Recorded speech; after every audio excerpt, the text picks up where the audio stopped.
Okay. Maybe you guys want to move forward a little bit. Screen is very small.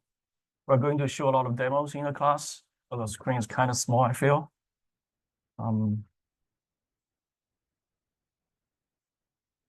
Give me one more minute here. This is my first semester here, and this classroom looks a little bit old. The technology here.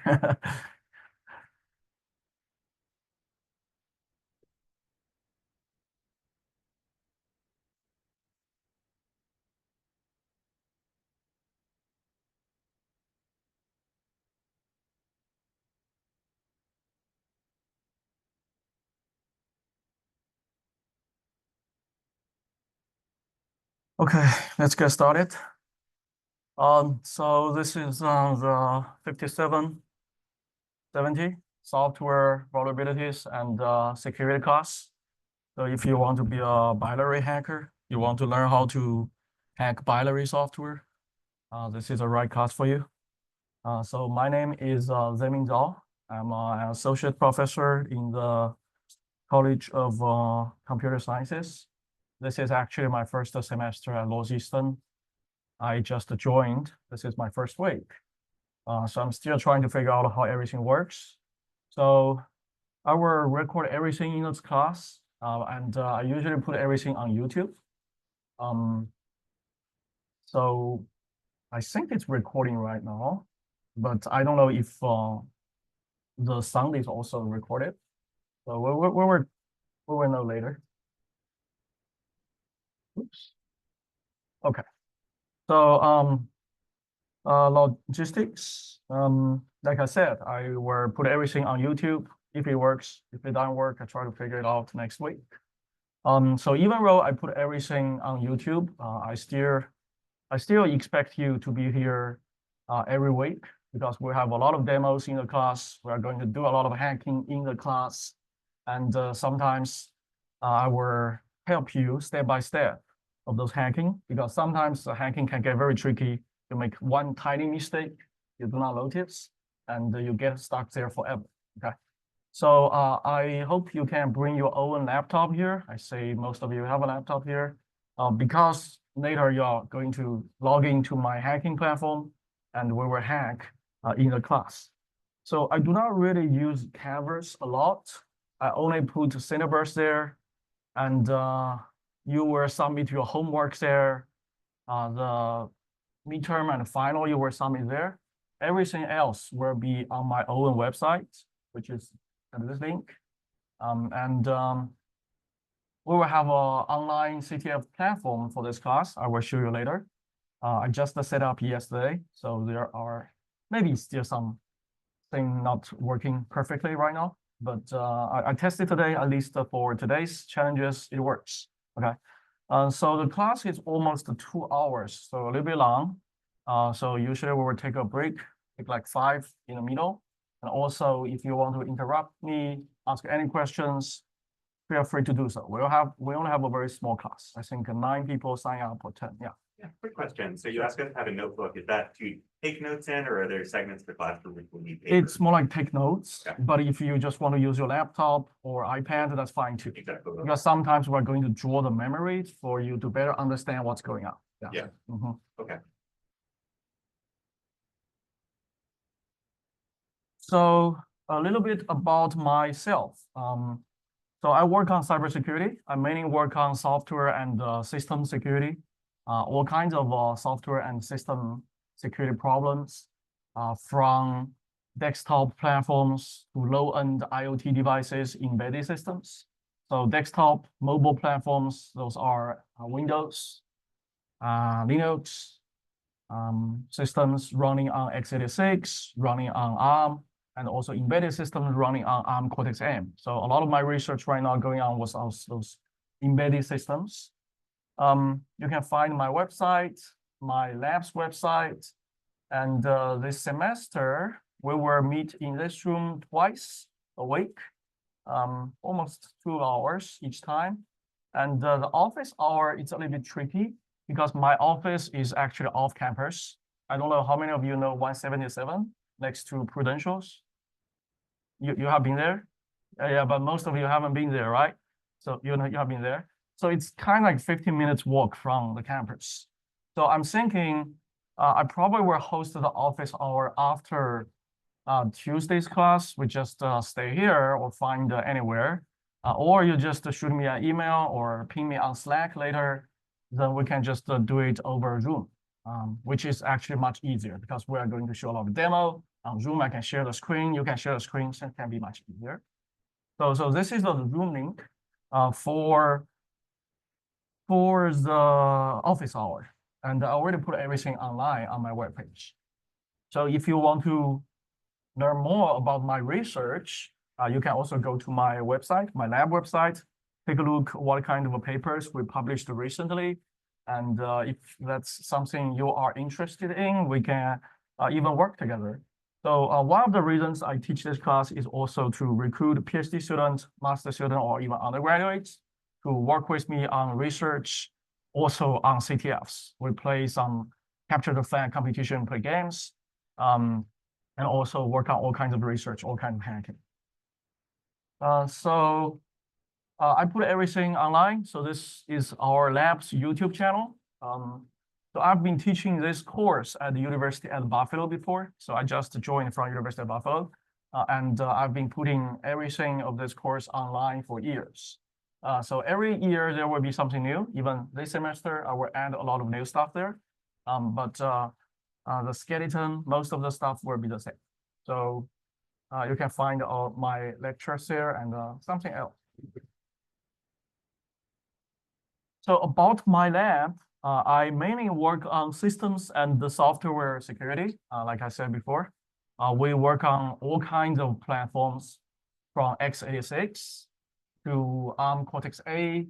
So x86 is most of your desktop servers runs on. Cortex-A is your mobile phones, iPad, and now we see some of you are using the latest version of MacBook, and they are using Cortex-A CPUs. The Apple M3, M2, those actually are Cortex-A CPUs. We also work on very low-end CPUs, like those kind of devices, IoT devices, they're calling Cortex-M CPUs. We hack those as well, the mouse, those things. I also work a little bit on FPGA, use FPGA to build trusted execution environment. Also GPU as well. So from this class, you will learn that I mainly work on the lowest software layer. I do not directly work on this hardware layer.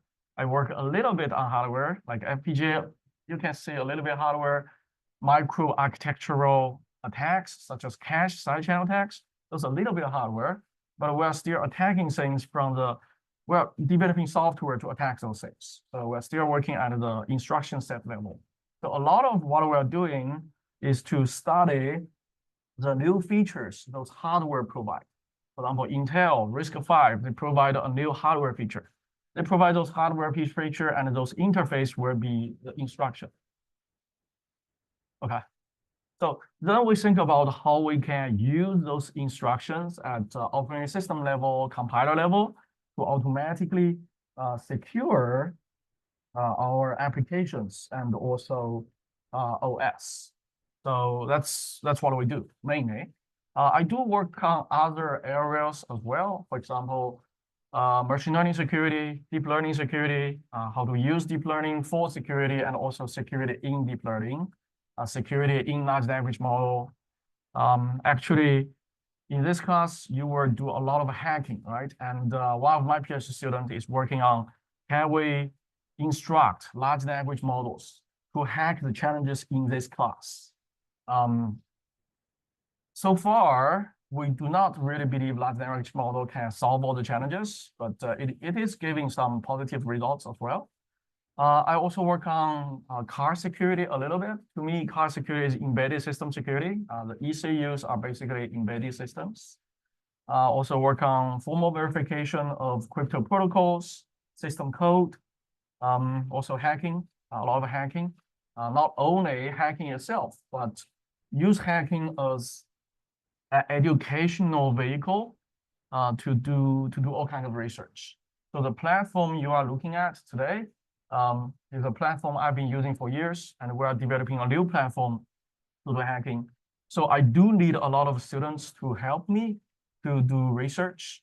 Sometimes it could be funded research, sometimes volunteer work, depends on what you want to do and my funding level, then maybe we can collaborate.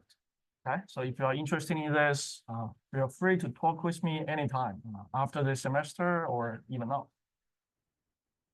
So how many of you are graduate students? How many of you are undergraduate? We have any undergraduate here? We don't? Okay. So the course technically is cross-listing, I believe. So undergraduates can sign up, but from the system I see, I cannot tell who is undergraduate, who is graduate. It looks like all of you are graduate.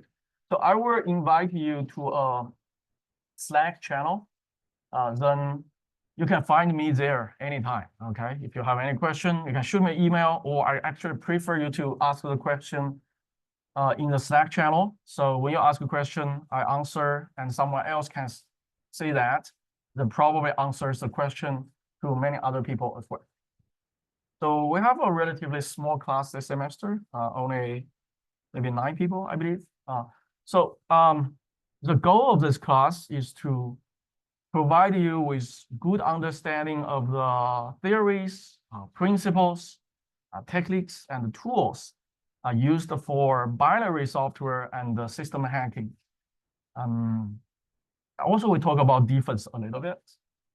So we do not really emphasize the theory part that much, but there will be a little bit theory. It's mainly the techniques, tools, and the principles. So here, when I say software and the system, I mean native software. The software developed in assembly language, C language, Rust, those kind of languages. Most likely developed in C and C++. So all the examples in the class, most of them are C and C++, a little bit assembly. So we do not really cover higher level languages like Java, Python. They are out of the scope of this class. They have their own problems. They are also software. They have their own software problems, security problems, but I don't cover that in my class because this class is barely enough to cover most of the topics in biology. And my own research interest is mainly in biology. And also, I believe for web software, JavaScript, those kind of things, they deserve their own class. There should be a web security class to cover that. I'm not sure if we offer one of those right now. Maybe not. Web security. So how many of you are computer science students? How many are cybersecurity students? Yes. Yes. So how about CY, computer security? 1, CY, 2, okay, cool. So maybe there is a CY class for web security? No, okay. Yeah, we definitely have a system security class, but I'm not sure what that class covers. So in this class, you will study in-depth binary reverse engineering, binary vulnerability classes, vulnerability analysis, how to exploit those vulnerabilities. So all of this class is designed around exploiting those vulnerabilities. So you will write exploits byte by byte to get a secret, a flag. We will also learn all kinds of defensive solutions that have been developed in the last 20 years. And we will also learn how to bypass those defenses. So basically, this is a class about how to crack and protect native software. And you will need to get your hands dirty in this class, okay? So there is no textbook for the class. I put everything online. There will be 2 exams. Actually, there will be 2 CTFs, no written exam. And for those CTFs, it's open book. You have internet, the only thing you cannot do is collude with someone, and you cannot use large language model.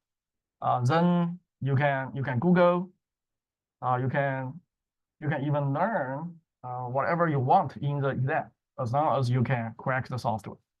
So obviously, this class is not about memorizing the concepts, okay?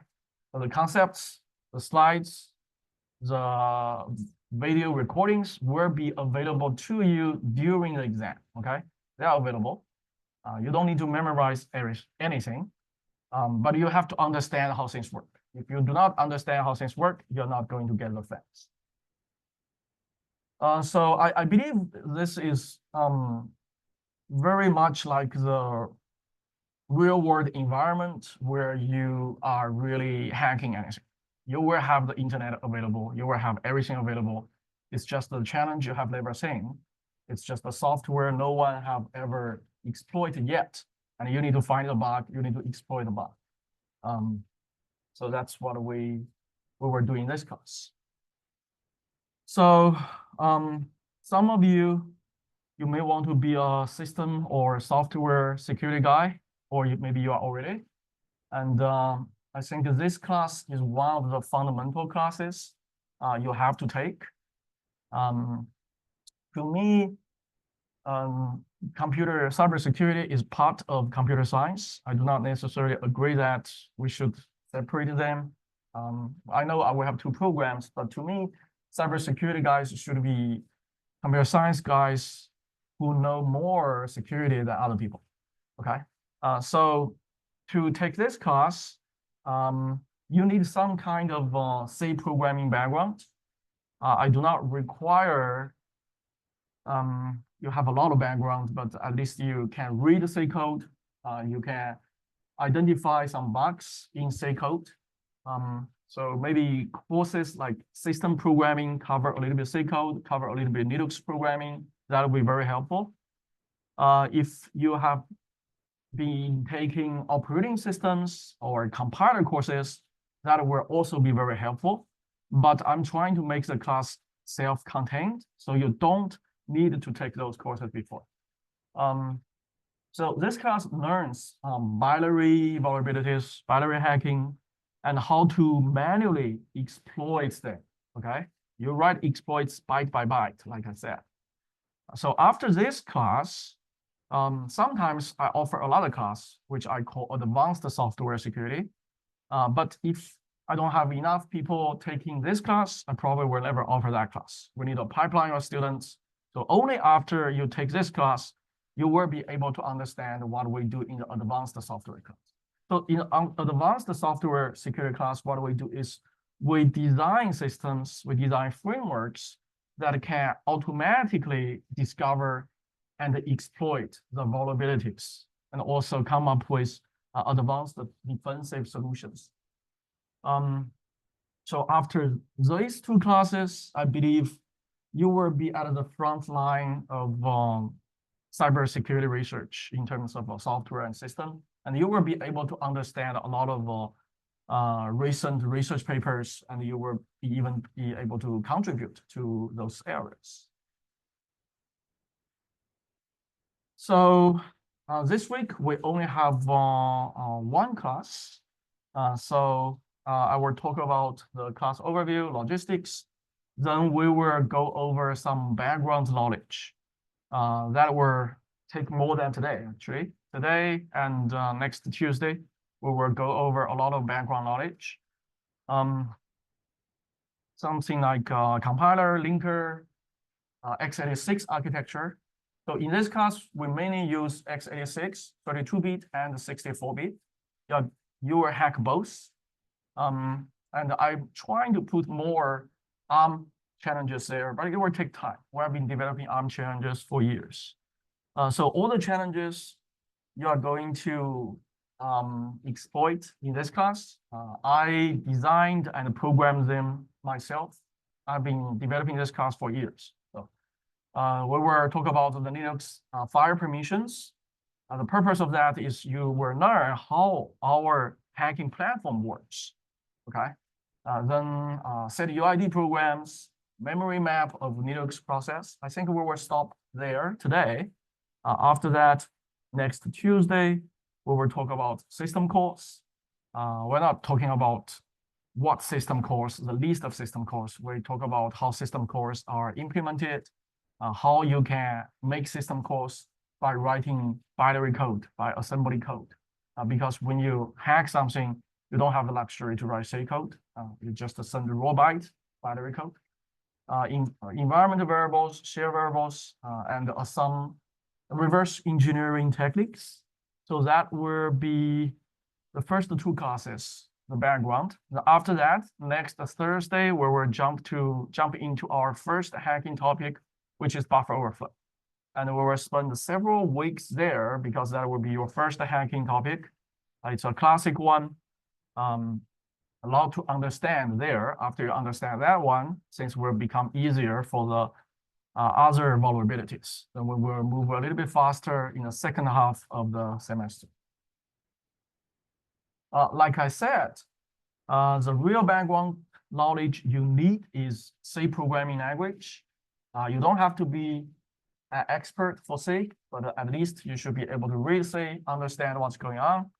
Of course, I recommend the classic, the C programming language book. If you have time along this semester, you can read that book as well.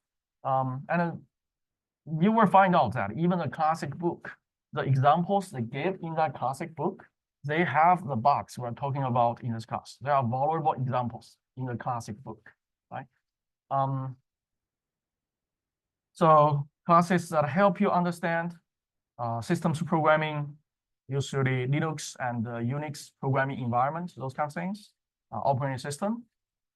You will pick up a lot of techniques or skills in this class, including reverse engineering. We're going to use very basic tools in this class. We're going to use just objdump, which is a command line tool to disassemble binaries.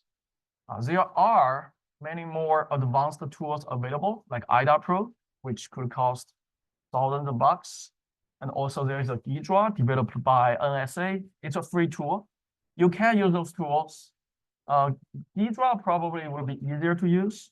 Then there is another online tool, it's called Binary Ninja. You just drop your binary to a browser, then it's an online service. It's also free. You can use that as well. But in the class or the demos, I will show you just to use objdump because it's a very simple tool. Right? So using those simple tools, you will learn more. They're not fancy. They're not intelligent. So you have to be intelligent. Okay. So that's why we're using basic tools. And our hacking platform already have those tools. We're also going to use GDB to debug. We can also install some plugins there to make GDB look fancier, but at the core, it's just GDB. Okay. So I would say the most important skill for you to survive in this class is a skill you use for any research or solving real world problems. Basically, you need to be good at finding materials. You need to be good at reading materials I gave you and good at self-learning. You have to be good at getting your hands dirty. This is not a theory class, okay? There's no written exam. You just need to hack. Okay, the topics we will cover in this class, binary hacking, binary defense. So we will discover vulnerabilities. We will develop exploits. We mainly talk about memory corruption attacks in this class, but at the last several weeks, we will also talk about micro-architectural level attacks like cache sidechain attacks, which is a new frontier for software and system security in the last 5-10 years. Some of the topics we will cover, stack-based buffer overflow, how to defeat stack-based buffer overflow attacks, how to develop shellcode, format string vulnerability, heap-based vulnerabilities, integer flow, return-oriented programming, race conditions. So those are the topics we are going to cover. And most of the challenges we have on the platform right now only include one of those vulnerabilities, okay? So I plan to develop some more sophisticated ones that you have to combine several techniques together, but maybe they were not sure in our exams. I do have one book to recommend, but this is not required. And this book is actually a little bit more advanced than what we teach in this class. What we teach in this class is by baby steps, okay? You hack manually. And that book has some chapters talking about hack manually, but more about automatic analysis, the practical binary analysis book. So if you want to do research in this area, that book is a must read, right? There are also several papers I list here. 10 years ago, there was a systemization of knowledge paper in IEEE Security and Privacy, IEEE S&P. That's one of our top conferences in security. So there is SOK paper is more than a survey paper, but it has some survey components in it. So that paper is called the Eternal War in Memory. A lot of what we're talking about in this class is about memory corruption attacks. So that paper covers a lot. So at the end of the class, when we look back, I ask you guys to read that paper. You will realize what we have done. Can have some chapters in that paper. Also, there's another paper several years later, offensive techniques in binary analysis, talking about all kinds of attacks, automated attacks in this area. There are other related papers like shining light on shadow stacks. So you don't know what a shadow stack is yet. Later we'll talk about that. There are many other papers. So when we are covering those topics, I will send you papers so you can take a look. So this is the picture, a figure taken from the first paper. So this figure basically covers a lot of things we are doing in this class. Many steps to eventually compromise a system and get the flag. So we will take a look at this. We will circle back maybe at the end of the semester, so you will know what we'll do. Okay, the hacking platform. Okay, the interesting one. So this is the URL for our hacking platform, and I actually have it here. So this is our hacking platform, and you can see we already have maybe over 100 challenges there, okay? So those are what I developed all over the years. What you need to do is go to this URL and create an account there using your Northeastern email address. We just set it up yesterday, so no one has solved any challenges yet, you can see.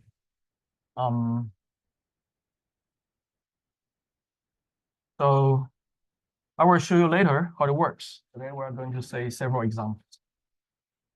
Going back to here.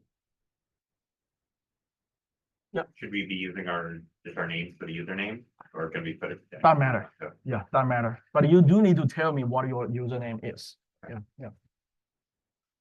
So in the homework, there will be like a Word document, and I always ask you what is your username on this platform. Yeah, cool. So right now, this server is on the College of Computer Sciences. So because of that, you have to be on campus to access this platform, or you can VPN into the campus network. That works as well. Actually, I want to make this public. I want to make this public because I already make my class videos public, right? So, but it takes time and money to do so.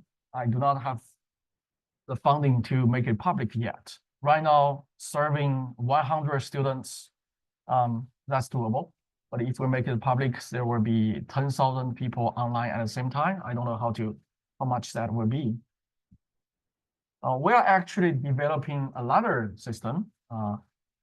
This is under construction, and I don't have a URL for this one yet. For this one, we are going to add more IoT challenges, like those embedded systems, Cortex-A's, and those will be emulated on x86 machine. So our server is a x86 machine. So the hacking environment, the server we have is x86. It's 64-bit version actually.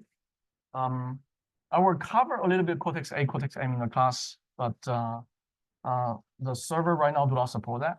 The server just run a Ubuntu Linux. When you log in, you actually get a container. We're going to use those tools, Pound GDB, Pound tools, and Ghidra, Binary Ninja. So when you need to, I will tell you which one to use. We will do a lot of demos in the class anyway. There will be homework every week. So we have 14 weeks. There will be 14, 13 homework. So the homework is actually not that difficult because I do a lot of demos in the class, right? So the homework is you need to replicate the hacking. I show you how to hack, but you have to do that by yourself. So most of the challenges in the homework is what I have demoed in the class. But there will be one or more I didn't demo, but you need to figure it out. But I expect every one of you to finish all of the homework challenges. Then if you do that, you can actually already pass the class. Okay. I will explain how to grade later, but you will see that. So homework, you need to submit before Tuesday class, because we may discuss the homework in the class a little bit. I give you 10 minutes grace period at most, yeah. But you will get 30% penalty if you submit late. I will create an assignment link on Canvas for each homework. You just submit there.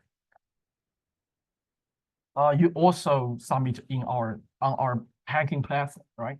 So on our hacking platform, you will submit the flag. So I know you actually exploit that, but you need to write down briefly how you get the flag, how you exploit the system. That's why you need to submit a Word document, PDF, whatever, on Canvas. So if you need DAS, please inform me in the first 2 weeks. The hacking assignment rules. For each hacking assignment, the homework, you will need to submit your own exploit, a very simple write-up, just several sentences. So I know you understand what's going on. I know you are not cheating, okay? Screenshot to show you actually capture the flag. You can work with other people for homework, but you need to mention who you worked with. I encourage you guys to discuss, but you cannot share your code, your exploits, your write-ups to other people, and you cannot post them online. Okay. Exams, like I said, we only have 2 capture the flag competitions, basically. So one is in the middle, maybe the 7th week. You guys will come to this room. Then for 2 sessions, I will give you several challenges that you cannot find anywhere, but it will be similar to what you did in class, your homework. Then you have 3 hours, 20 minutes to get the flag of those 4 or 5 challenges. The same thing for the final. Okay, we will do that in the last week. Grades. The total is 1K points. So homework, there will be 14 homework. So 630. That's why I say if you finish all the homework, no cheating, everything, you almost pass the class, right? Then exams, I do take some random attendance check. That will be account for 10 points in total. There will be 2 anonymous course evaluation throughout the semester. I think one is midterm, another one is final. Then because it's anonymous, I will give you guys some bonus points if 90% of you submit. a review. But because we only have like 9 people, which means every one of you have to submit. So every one of you can get the bonus point, okay? Every one of you graduate student, so we will follow this column here for your final grade.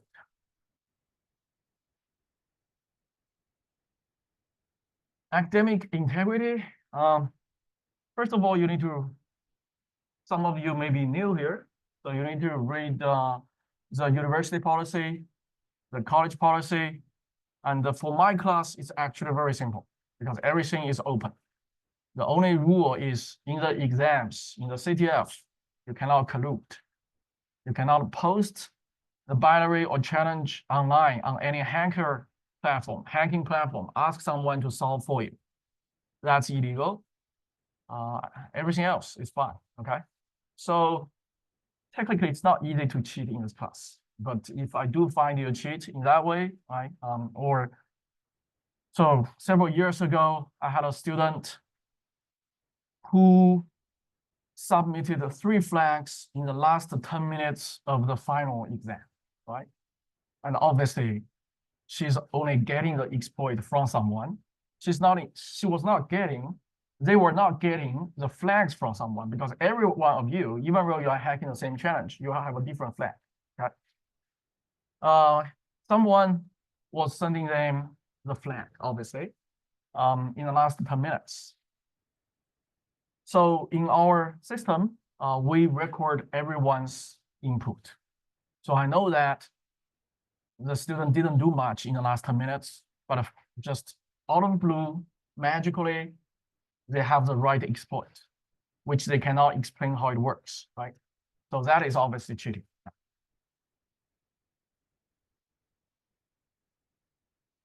So I will skip the next one, but get yourself familiar with the university policy there. ChatGPT large language model policy. So right now, I still want to forbid ChatGPT for the midterm and final, even though it is not really that helpful, okay? But in your homework, everything, if you want to try something, I think you can use that, okay? It's not that helpful. It can give something useful, but it cannot generate exploits directly. At least that's what we have found out. We have I told you I have a PhD student working on this. We try to instruct ChatGPT to generate exploits. Okay, the last part of logistics, ethical hacking. What you are learning in this class, in some sense, is dangerous. You can use what you learn in this class to break the law. So please don't do that. If you do that, do not tell them I told you this, okay? Yeah. So actually, if you discover some real-world vulnerabilities, you can get credit. You can even get money for discovering that, okay? You can get a job even by finding some vulnerabilities and show people I can exploit this, but you do not directly gain money through that. Okay, that's illegal. Any questions?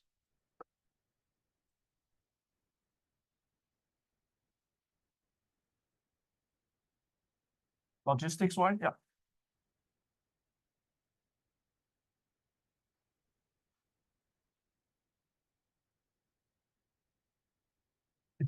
It's hard to tell because for the homework part, right?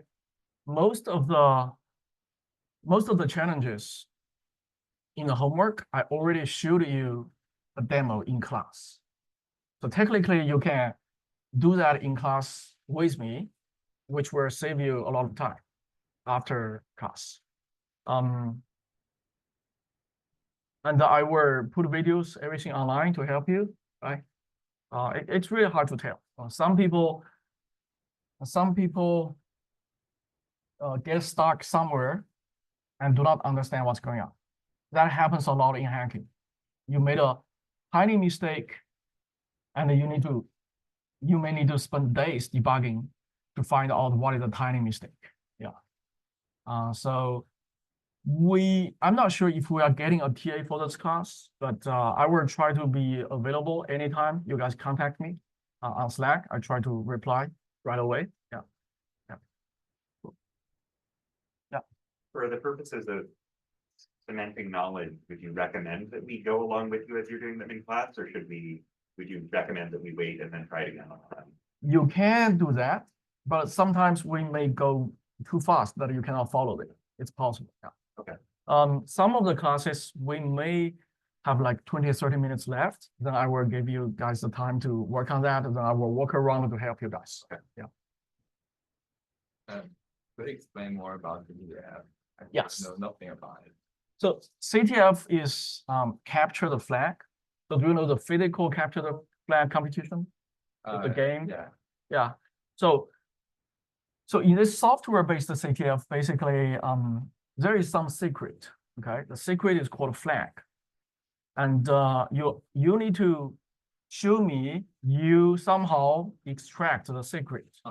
By extracting the secret, I know you find a vulnerability and you know how to exploit the vulnerability. Yes.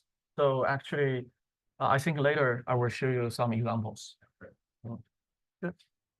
You guys need to take a break, or we have 1 more hour, right? I think we.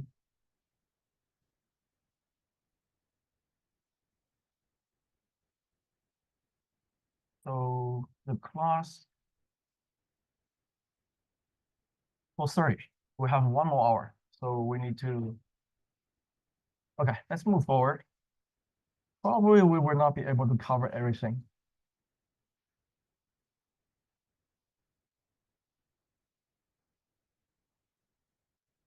Cool. Next, we will go over some background knowledge. The first piece of background knowledge is compiler, linker, and loader. So since you are here, some of you emailed me before the semester, and the only question I ask you is, do you have any C programming experience, right? So I guess you are somehow familiar with this figure. So let's take a look how to compile a C program into binary and how to run that in an operating system. For embedded systems, you do not necessarily run those programs on top of an operating system. You run those programs bare metally on the CPU directly. So some textbooks, they call the C programming language a high-level programming language, but it all depends on how you define what is a high programming language. So compared to Java, compared to Python, C doesn't really provide you that many abstractions. But you do need to learn C to appreciate what a compiler has been doing for you. And you also need to learn assembly to appreciate what the CPU is doing for you, right? So when we program in C, we start with something like a .c file or .cpp file. So C, C++ here, almost the same. So they are source code, they are text, they are human readable. Machine doesn't read that directly. Then you need to compile that into instructions. Instructions is something the CPU take and execute, right? So there are multiple stages in compiling a C program to a binary, then eventually run that on an operating system. The first step is the pre-processing step. That is where the include is expanded, the macros were expanded. And after that pre-processing, you actually get something like a .i file, an intermediate file. But usually the compiler will not output that file. When you compile something, you use GCC, a file name, you just get the .object file or executable directly, right? But in the middle, there are multiple steps, and you can output those files. I will show you soon. Then those .i files are still text files. They are still C code. It just look a little bit different from the C code you write. Now after that, it goes through the stage which is actually called the compilation stage. After that, you get assembly files. So assembly code. They are still text. They're not machine code yet, but there is a one-to-one mapping between assembly, most of assembly, to instructions, right? Most of the assemblies you are writing, they are instructions, but they're text. They're going to change to machine code. And that step is called assembly. After that, you get .o file, and that is a relocatable object file. And that is already binary. So each C code, C program, C file, or C++ file will be compiled into a .o file, okay? So you can write a C project in many different ways. You can write everything in a huge .c file, right? Everything will be compiled into one .o file. Or you can write in many different C files, and each of them will be compiled into one .o file. And then there will be a linker to link different .o files together. And finally, you have an executable, right? Then the executable is not a process. It's not running yet. It's just a file on your file system. So the loader, which is part of the OS, not really part of the kernel, but we can say it's part of OS, will actually load an executable from a persistent storage file system into memory and ask the CPU to execute that, right? So if you took operating system class before, then probably the very first assignment in your operating system class is to develop a shell, right? So if you develop a shell before, you already know what are the steps, does a loader does. So in a shell, the basic step you do is you fork, then you use exe-cve to create a new process. So when you develop a shell, you make those two function calls, fork and exe-cve. Those are function calls. They are C library function calls. But those C library function calls actually maps to a system call with the same name, okay? One of the system call is called a fork, and another one is called exe-cve. But there are several different variants of exe-cve, but so system calls are basically the interface the operating system provides for the applications. But when you develop applications, you do not necessarily make system calls directly. You make function calls to the C library. The C library already wraps those system calls for you. So in this class, we're going to utilize both. We're going to utilize the function calls that actually eventually calls the system call. We're also going to make system calls directly by writing assembly code. Okay. So the loader basically, or the shell, sometimes will verify the permission. When you have a shell, you type a command, the shell is supposed to create a new process and run that command, right? So it will check the permission, whether the user has the permission to run that command. Then operating system starts setting a new process for that program, including setting up the virtual address space, setting up the registers, everything. And the operating system will also load or map interpreter into the process virtual memory. And that interpreter is actually the loader part, okay? So that is actually what is loading your binary from the file system. So in Linux, usually this is the interpreter we use. If we do a simple demo here, we go to any of our challenges. So on this system, you click the challenge, then here there is a run challenge button. You run this challenge. Then under the hood, we will create a Docker image for you. You don't have to SSH into this. You just click terminal here. Then we give you a terminal.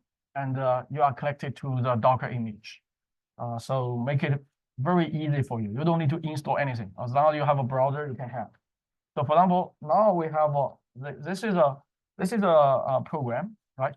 So this is one of the programs you will be hacking maybe 6 weeks later. If you run this program, they ask you what is your input, then you input some random things and nothing happens. Right? So now when we do this, nothing happens. No matter, I guess, no matter how many bytes you put. Oh, here is a stack smash detected. But the goal of this is eventually you need this program to output the flag for you. Okay, that is how you should you successfully exploit this. So if we do a load here, LTD or LLD.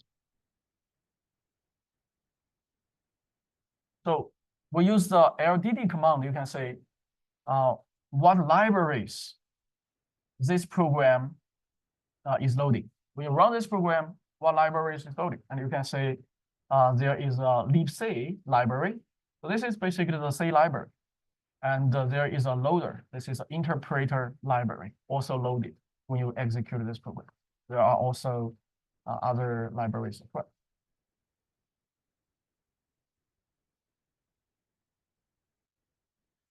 So this loader is responsible for loading the program you are going to run into the memory, set up the environment,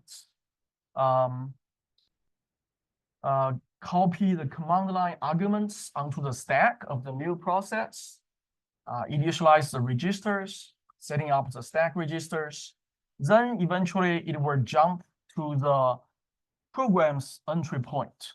Usually for C programs, that's the underscore start function. Okay. So when you program in C, what is the function you program? What is the main function, right? Yeah. The main function is not the first function that get executed. Main function is actually called by some C library functions. And for each program, there is a underscore start. That's the first one. Okay. Yeah. So I remember there's a function called the libc start main, blah, blah, blah. That function calls your main function. So you think when you develop application, you call different APIs for different libraries, but actually your program is also called by a library.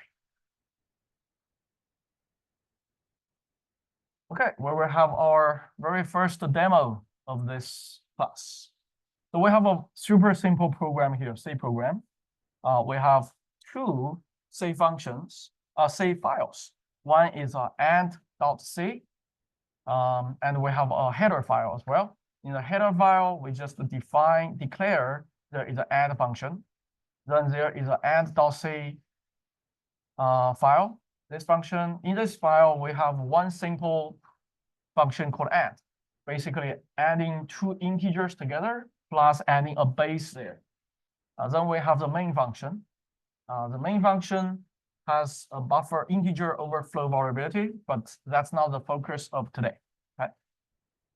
So in this main function, we have two local variables, A and B. Actually, there are more local variables. Those two, the parameters, they're kind of like local variables as well. So the first parameter is an integer. It says how many arguments, command line arguments are there. Okay. The second one is an array of pointers points to each of those command line arguments. Then there are two local variables A and B, both are initialized. Then we have a if statement to check how many arguments we have. If we do not have 3 arguments, we will print out the usage, which is just a macro here, and it returns. If there are 3 variables, then we are going to convert the first and the second one from a string to an integer. Of course, there are problems of this program. This program is not meant to be correct or bug-free. Just to use this to show you how compiler works. And after that, for example, if your input is not a string number, right? It's not 1, 2, 3, but ABC. Then you convert that to integer, there may be problems. At least you are not getting what you want, right? And then we just print out adding them together. Then here we're making a function call to the add function, which is in another save file, right? So usually when you compile this program, if you use GCC, you will just use GCC, then you will use those two file names, add.c, main.c, then -o means output, the binary name. So in this slide, I add something here, is save temps, okay, and also architecture. The M32 means you compile this as a 32-bit executable. Without that, the default one is 64-bit. So let's try to compile this. We go to our platform. You go to challenges. You find this add challenge. We're looking for add 32 here. This challenge. You run this challenge. Click run here. Then you go to terminal. Now you have the container for you. And we actually have the program already compiled for you out here. Okay. So if you run this program, let me make this a little bit larger. Can you guys see it at the back? Can you see it? Okay. So if you run this program, when you run this program like this, there is only one command line argument, which is the name of the program. You're not giving any other command line arguments. And because of that, this if statement, the argc will have a value of 1. And because of that, it will print out the usage, then return.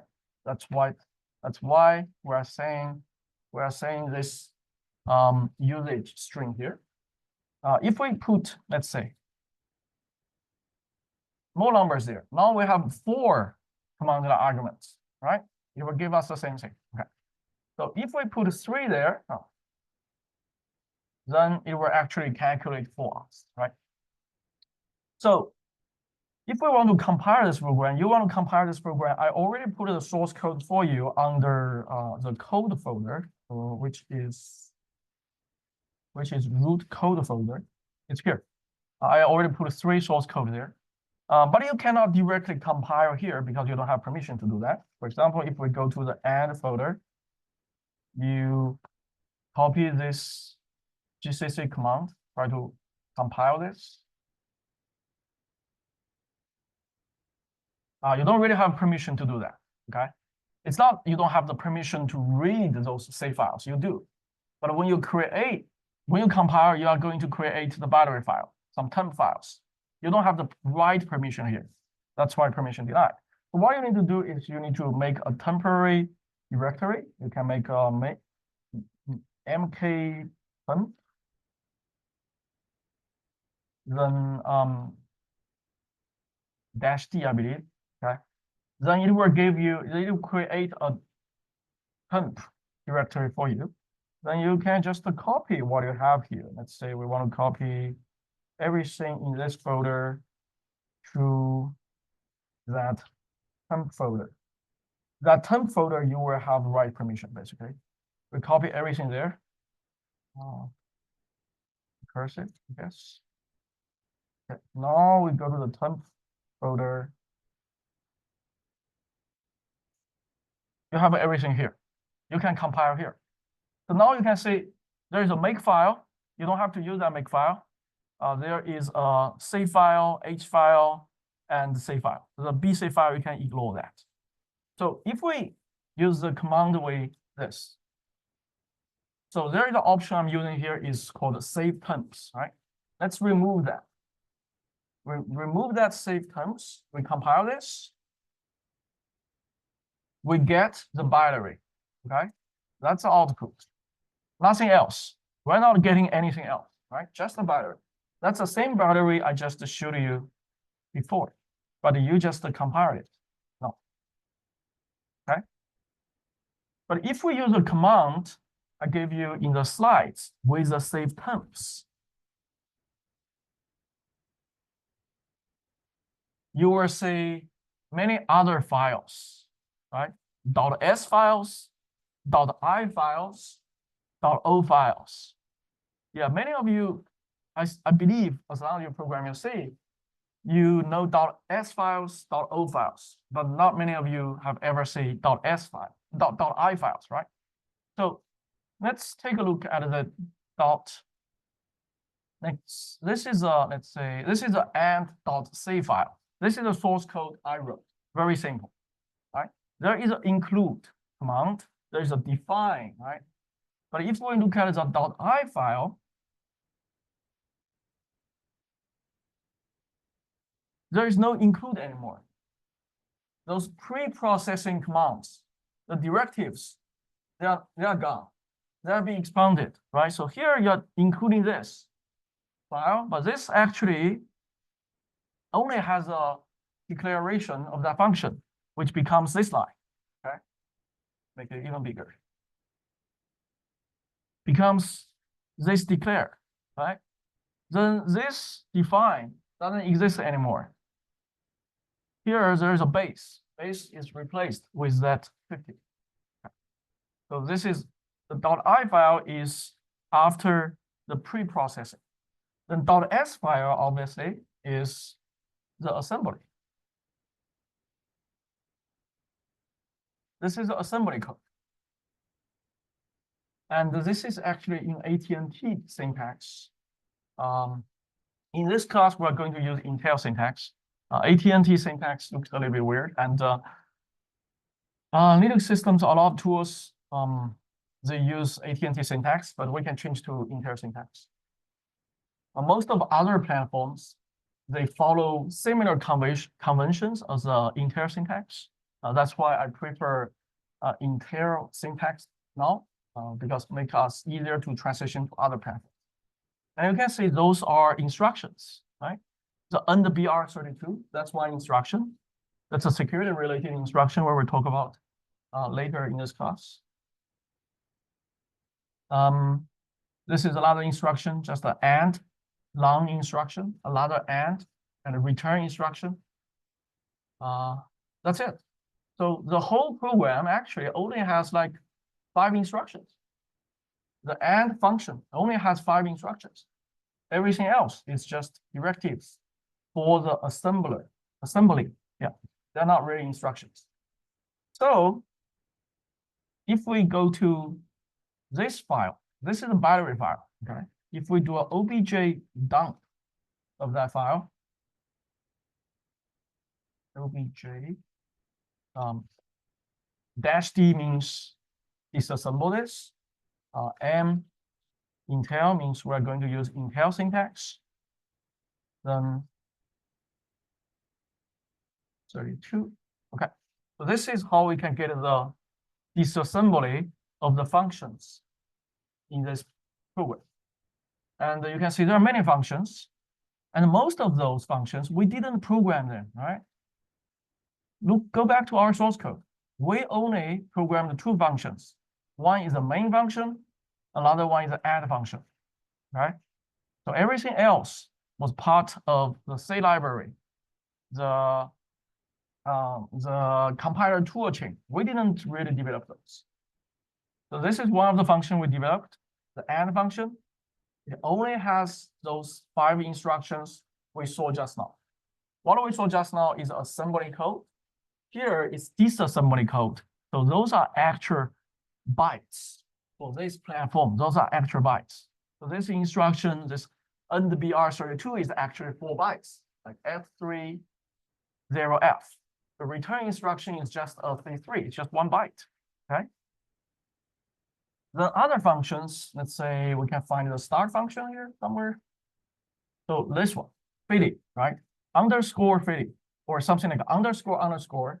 If you see those kind of convention, it probably means those are C library functions, toolchain functions. The fitty obviously means this is a fitty function. When your program is about to execute, exit, this function probably will be called. Okay? But you didn't develop that. So it will do some cleanup. The library will help you to do that, right? There is an elite function, add function, dummy function doesn't do anything. Other functions, So most of those functions are not the focus of this class, right? Because they are library functions. They probably have been well tested. But if you find the vulnerabilities of those functions, it will be very influential because every program has those functions. Let's say if we find the main function somewhere. So this is a start function. So when this program executes, this function get executed first. And this is our main function, okay?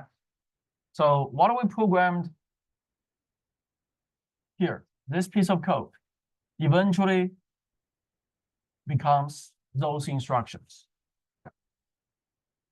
Today, we're not going to look at each of them, but later we will, okay? Usually that's where we start hacking, especially for this class. Yeah. And you can see here, the main function calls the add function. It also calls other library functions like printf. It calls the a2i function, ASCII to integer. That one actually calls string to L function. So the main function has, looks like 50 or 60 instructions set. Okay, so the reason we are not looking at the disassembly right now is we haven't talked about the architecture yet. So next we talk about the architecture. So we mainly use the x86 architecture, 32-bit, and also 64-bit in this class. So this is still one of the most popular architecture in real world, even though everyone of you know the Intel stock market is going down, right? It's crazy, but still, most of the computer we are still using an Intel CPU. So on this platform, when we say byte, we mean 8 bits. Word usually means 16 bits. D word 32 bits. Forward 64. Double forward 128 bits.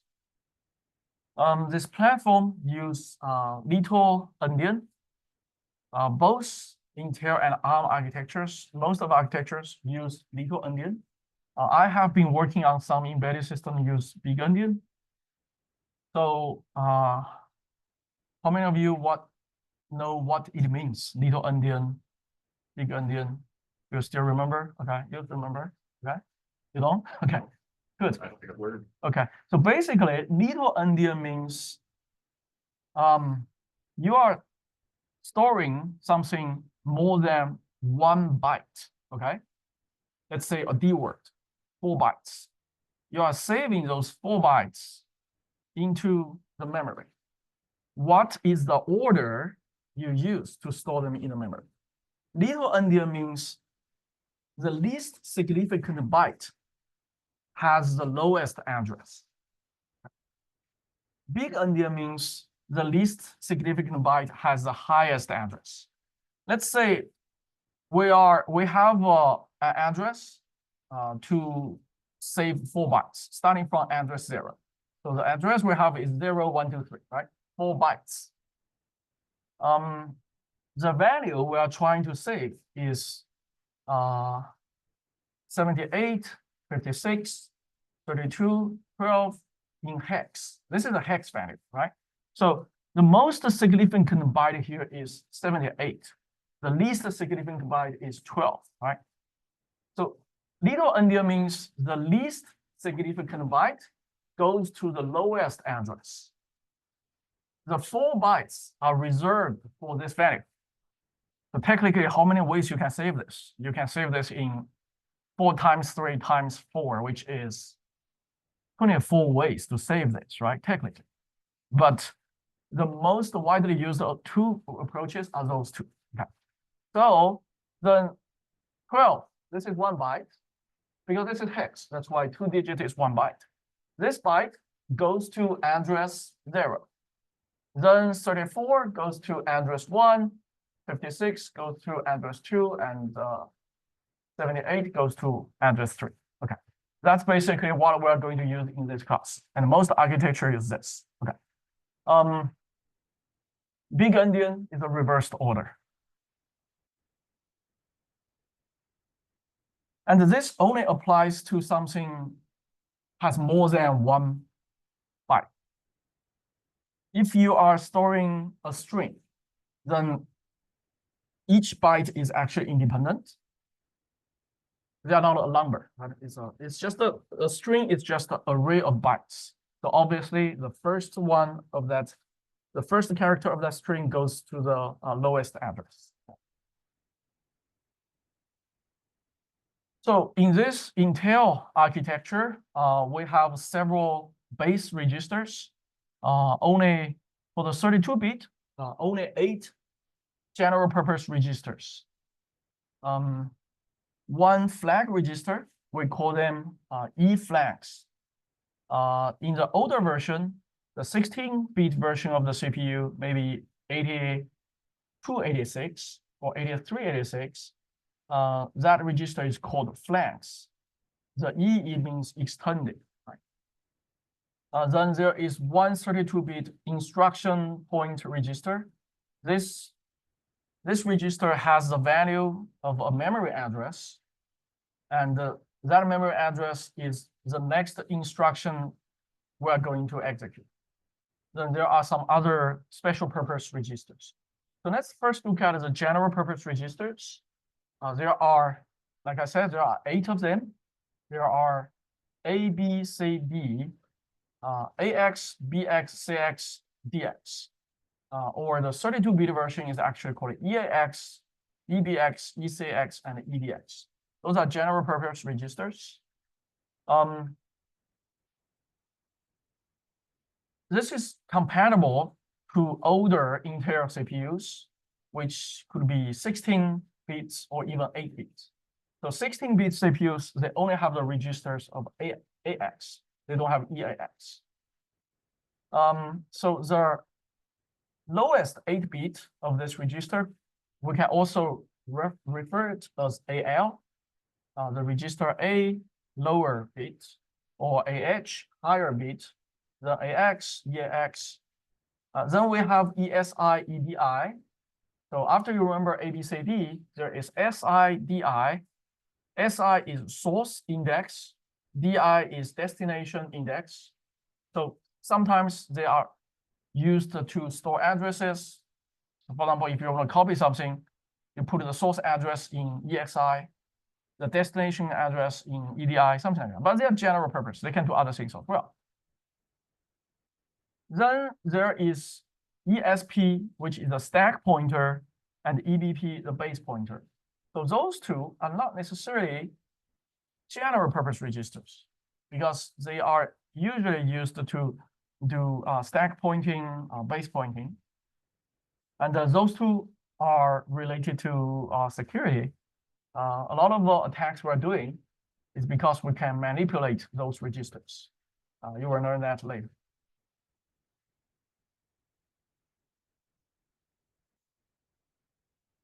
So the flag registers is also 32-bit.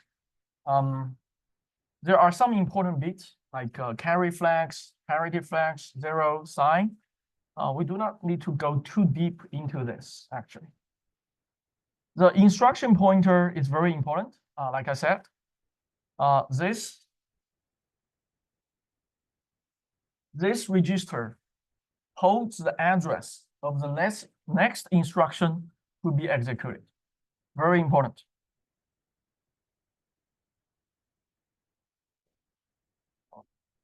There are many other registers on this platform. We have been, so this is actually a picture of the 64-bit machine, the CPU. We have been talking about these registers: EAX, EBX, ECX, EDX, EBP, ESI, EDI, yes. So those were available on 32-bit machines. In 64-bit machines, those registers are getting bigger. Now they are 64-bit, and their names change too. They are RAX, RBX, RCX. And there are more registers. We have R8, R9, R10, R11. So they are also general purpose registers. So those are general purpose registers. Then there is instruction pointer register, EIP or RIP for 64-bit.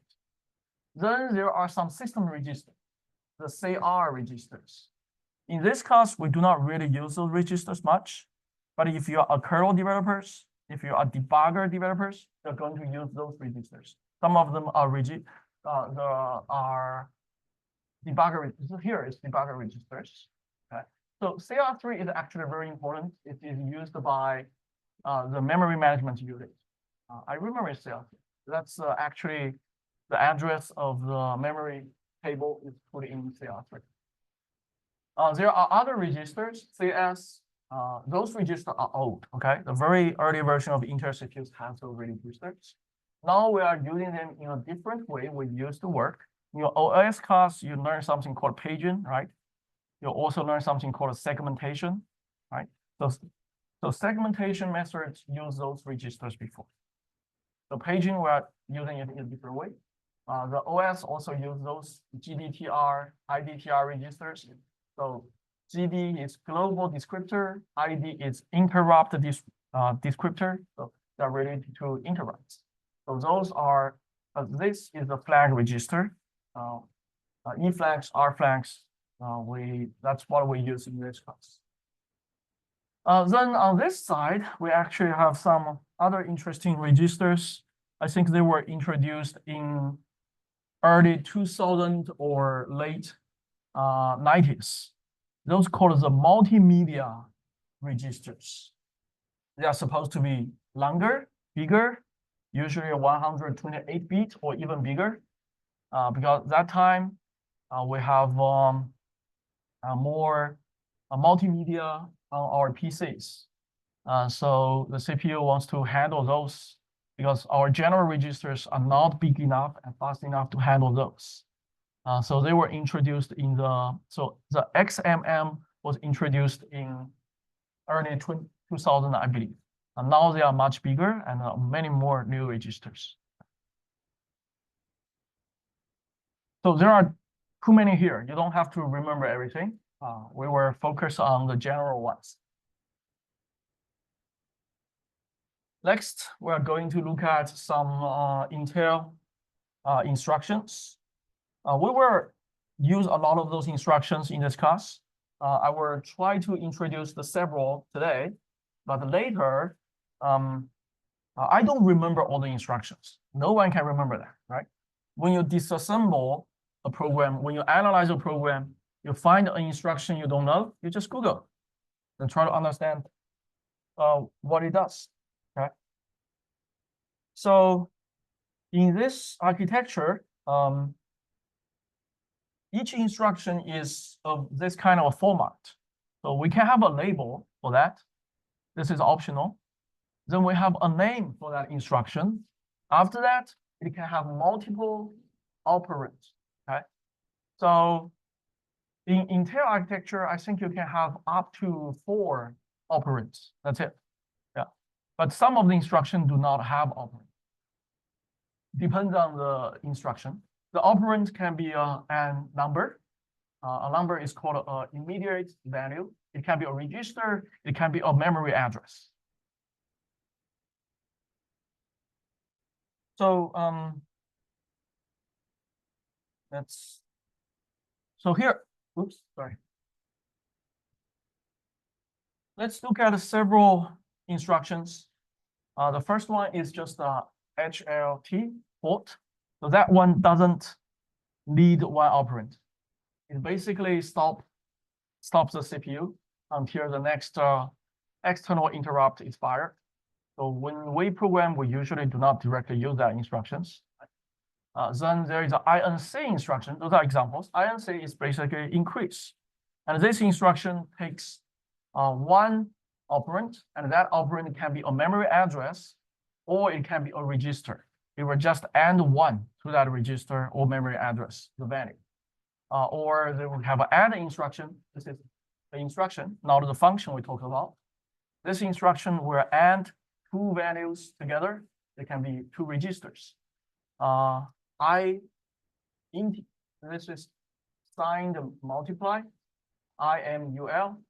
So if you want to multiply two things together, then you need a destination where to store the result. That is one register.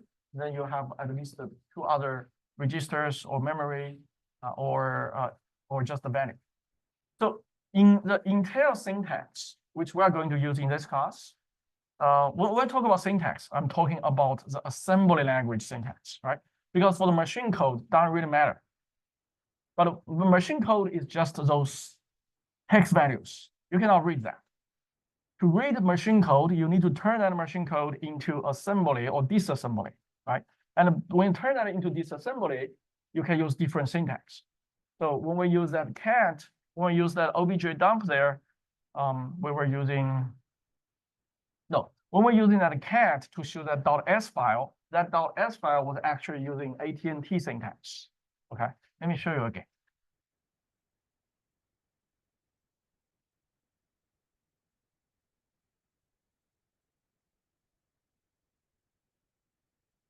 So when we do that,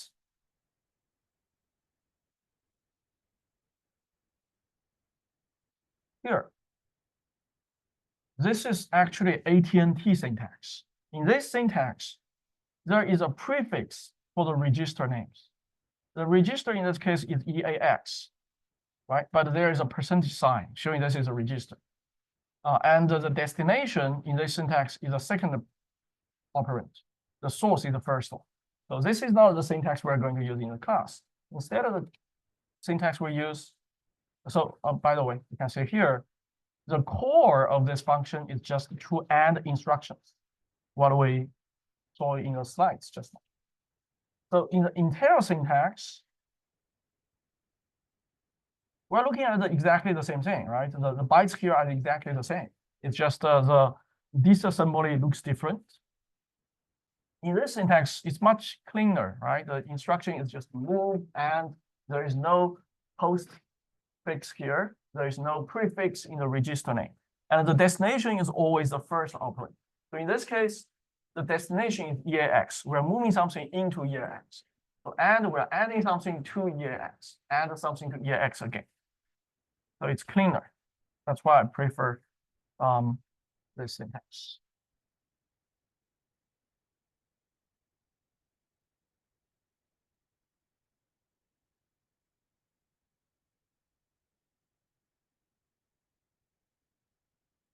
We can skip this one, I guess. Okay, more examples about how to address memory in the syntax.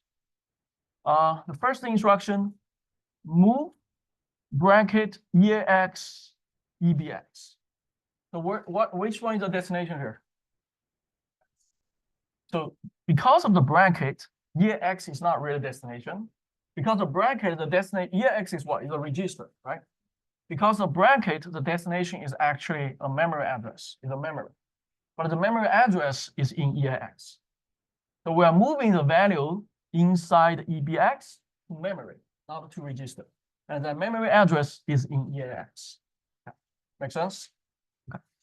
The second one, move EAX bracket ESI -4. So we are moving from where to where? What is this one? This is a register or memory? This is a register, no bracket. This one has brackets, so this one is a memory. Okay. So the memory address in this case is ESI -4, and we're moving from that memory to the register EAX. Okay. The next example, we're moving to memory. Okay. We're moving is the address is ESI plus EAX times 1, and we're moving from CL. What is CL again? It's part of ECX, right? The lower 8 bit of ECX register is CL, say low. Right? So we're actually only moving 1 byte to this location in this case. This one is similar. We're moving to this memory location. We're moving 4 bytes to the register EDX.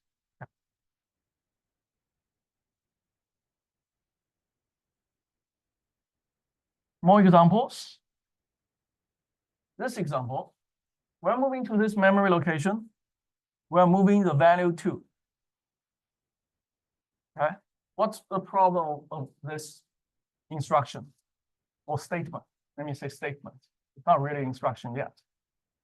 What's the problem here? The size is the problem. You don't know how big is this, right? Because this one, you're only telling us we're moving to that memory location. You're not telling us we're moving 4 bytes or 2 bytes. This number 2 here can be represented just using 1 byte. It can also be 4 bytes, right? That's why in those cases, we need to add something like a byte pointer in a syntax to tell that we're moving to 1 byte pointed at this address. Or if you want to move 4 bytes, then you need to do a D-word pointer. That's basically the meaning of this. Questions? You look confused.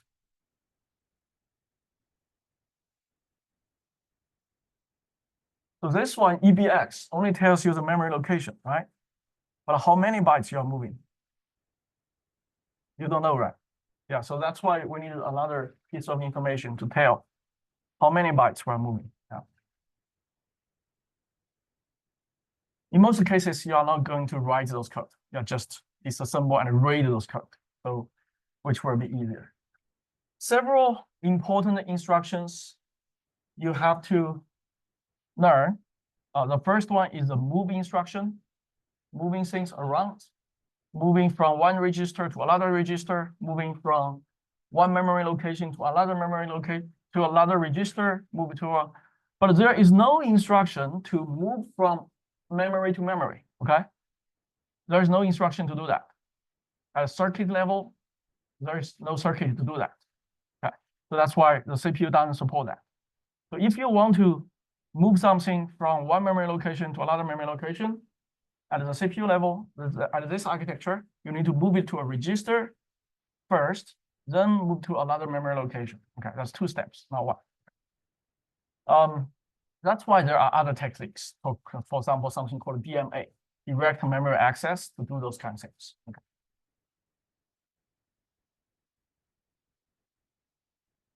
The push instruction, we're going to look at this instruction a lot in this class.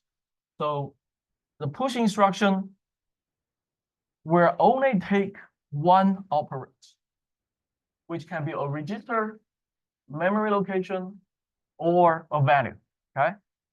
But there are more implied in this instruction.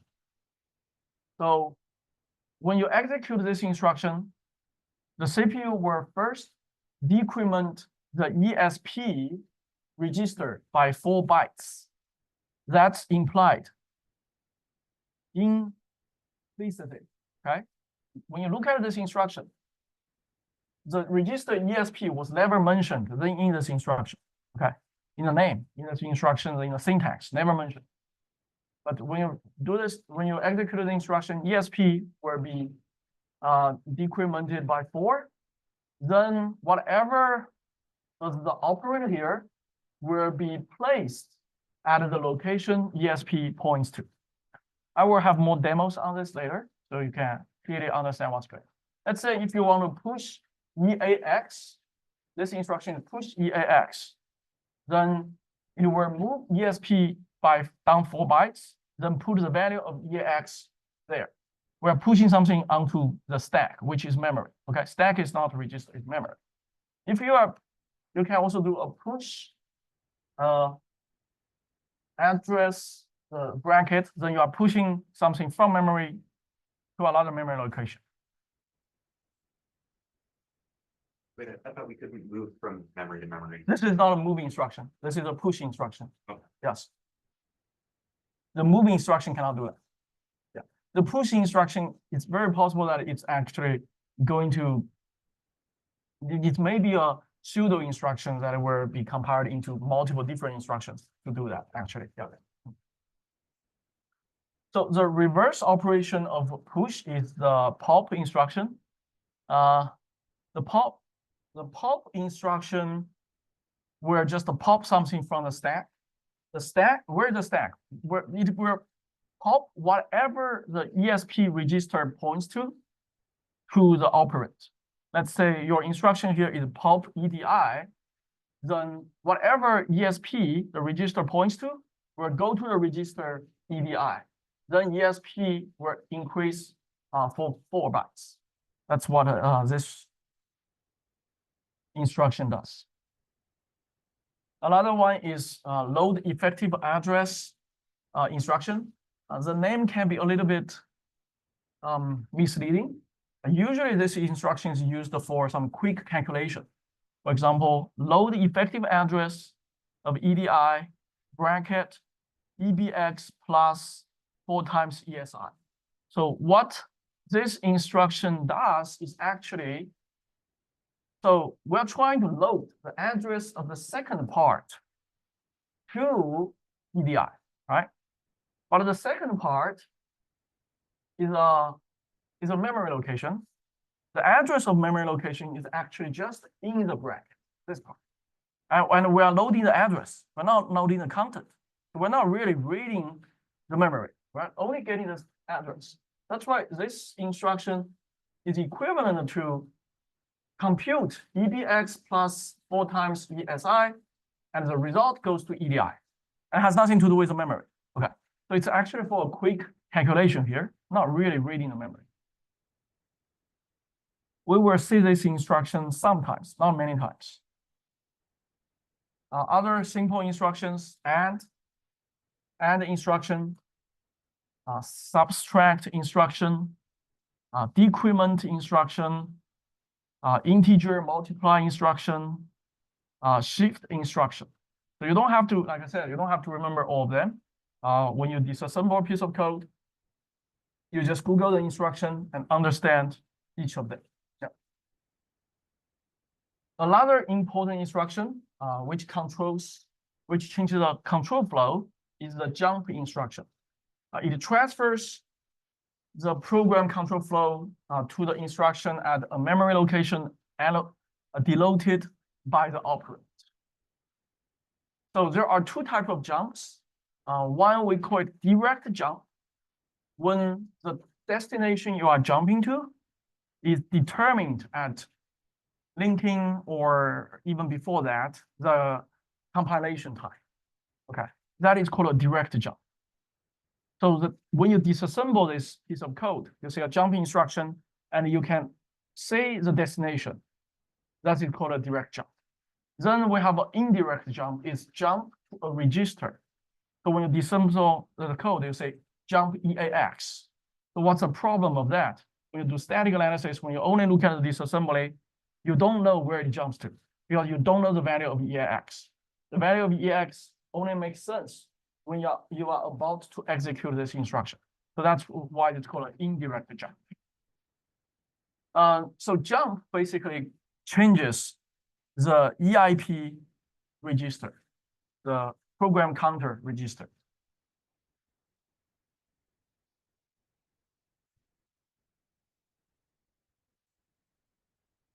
The jump instructions can have different conditions.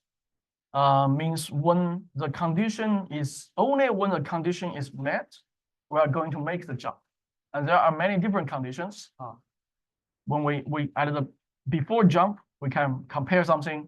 If they are equal, we jump. If they are not equal, we jump. E equal, NE not equal. If it's 0, we jump, or greater or equal.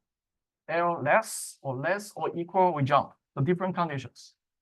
So usually it is used, those conditional instructions are used after a compare instruction. So we have a compare instruction. We'll compare the value of EBX and EAX. We compare whether EBX is bigger or EAX is greater. And based on results, we decide if we are making this jump. Oh, still we have 5 minutes. So the compare instruction will compare 2 values. It's actually just subtract one from another, then set the E flags registers. Let's finish the call and the return instruction, I guess, today. Call instruction, very important. This instruction only take one operand. It can be a register value. When it's a register, it's an indirect call. It also can be a label. When it's a label, it will be compiled into something concrete, the address. That's called a direct call. So what this instruction does is two things. First, it will push the current code location, which means the instruction after the call instruction. Push that address onto the stack. Okay. So basically, we're pushing the value of EIP to where ESP points to, but before that, we decrement ESP. Okay. Now, after that, it performs unconditional jump to the code, which means the operand will go to EIP, those two steps. I will have more animations for those important instructions next class, and we will say demos. But before that, I want to show you some basic things. Another one is return. We are going to exploit this instruction a lot in this class. Very important. The return instruction obviously is a reverse operation of call, right? So this instruction will pop what ESP execute, ESP points to. ESP will point to some memory location. Whatever it points to will go to EIP. So that will be an address, and we're going to execute from wherever that address points to. I think we will stop here. We actually still have a lot to cover for the background, but we'll do that next class. Okay, because we didn't finish this part, I guess I'm not going to give you guys homework today. We will push the homework to maybe several days later. Okay. Any questions so far? Are you guys coming back next week?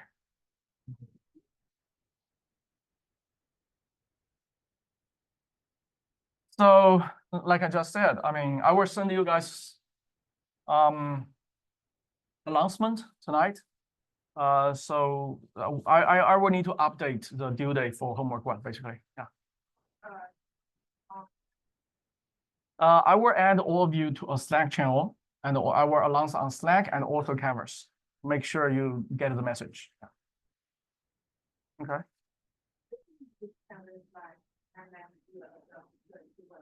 Yes. Yeah.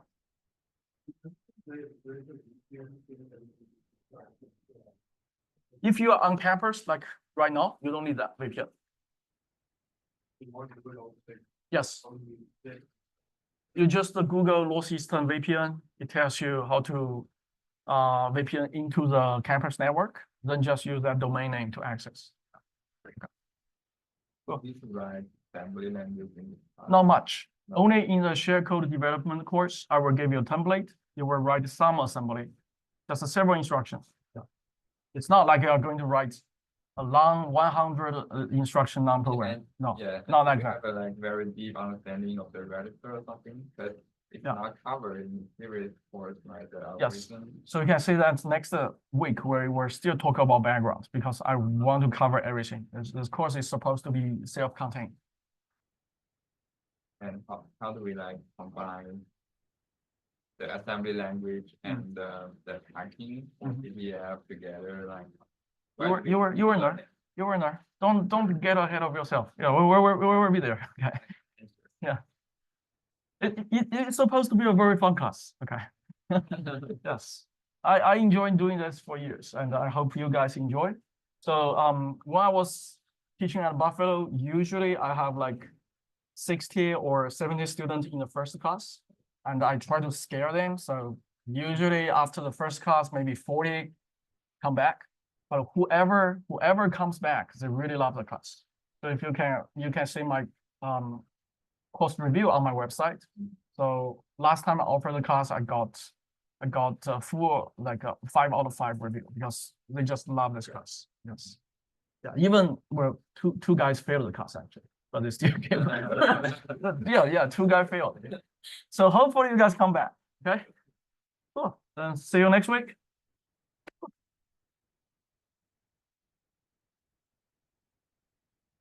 have some question like you. Sure. Go to office hour on Tuesday at the It's- building near the coffee, right? I probably just want to do the office hour, I mean, after this class, Mhm. Tuesday class, then we just find open space, and we just do office hour. Oh, Because my building is next to Prudential's. It's like 15 minutes. walk. yeah, I know. And Ah. then there Yeah. should be have a security, Yes, and we need to like. you cannot even do get, something. you cannot even get in the building. Yeah, I have to add you to the visitor list Oh, for you to wow. get in the building. Right. So if you guys want to meet me there, it's okay, but I don't think we should walk 15 minutes there. Yeah. Then we talk 5 minutes. What's the point, right? Yeah. Yes, yeah. But if you guys want to meet me there anytime, just shoot me an email. I add you guys to the visitor list. And also I'm very interested in your lab work and how Okay. you in research the cybersecurity or something. Yeah. I would suggest you probably read some of our papers. Uh-huh. To say if you are interested in something. Yeah, then if you feel you can contribute to something, let me know. Okay, thank you. Did anyone drop a ring? That's me. Thank you. Oh my God.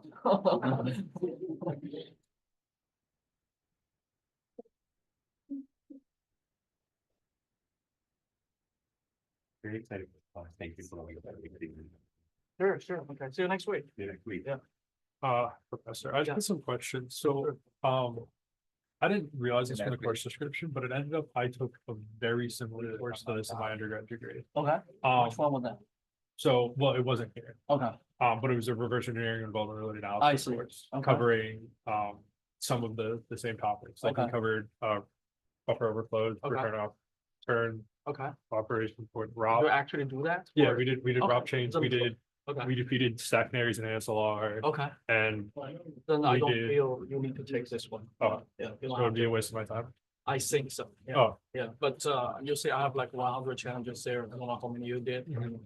Probably it's not worthwhile to retake it. Oh, all right, thank Okay. you.